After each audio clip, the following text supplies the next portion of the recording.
First of all আমরা 100 mm একটি marking করে নেব প্লেটের ওপরে।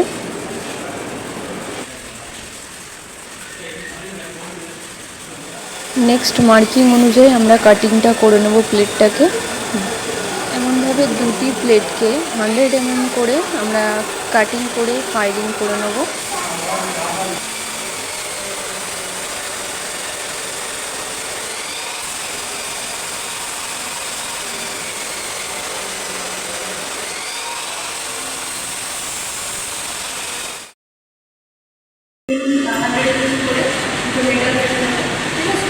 এরপরে কী করবো, এটা আমরা বার্ড জয়েন্ট আমরা কী করবো, প্রথমে করবো প্রপার এই জিনিসটাকে আমরা ফাইলিং করে কাটিং করে নিলাম।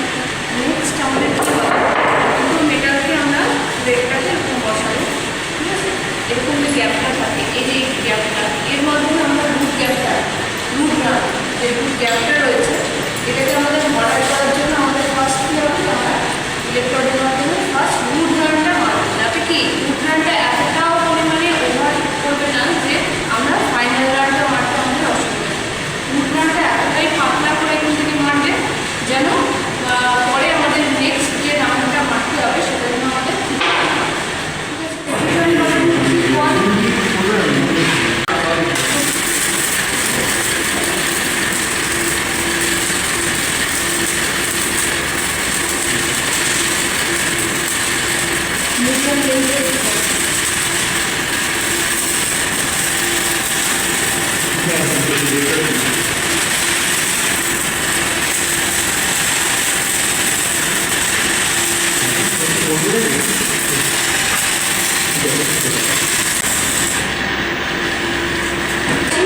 এই যে ওয়েভটা এসছে, এই ওয়েভ আর এই ওয়েভের মধ্যে পার্থক্যটা বুঝতে পারছি, ঠিক কোনটা মনে হচ্ছে আমাদের এই ওয়েভটা।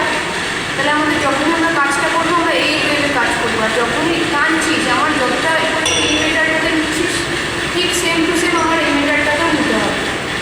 যেমন কি এখানের গ্যাপিংটা দেখ আর এখানের গ্যাপিংটা দেখ আর এইখানটার গ্যাপিংটা দেখ, দুটোর গ্যাপ কিন্তু এক। যদি তুই এই মেটালে আমার ট্রেনের মতো দিস, আমার ওই মেটালটাকেও ট্রেন নিতে হবে।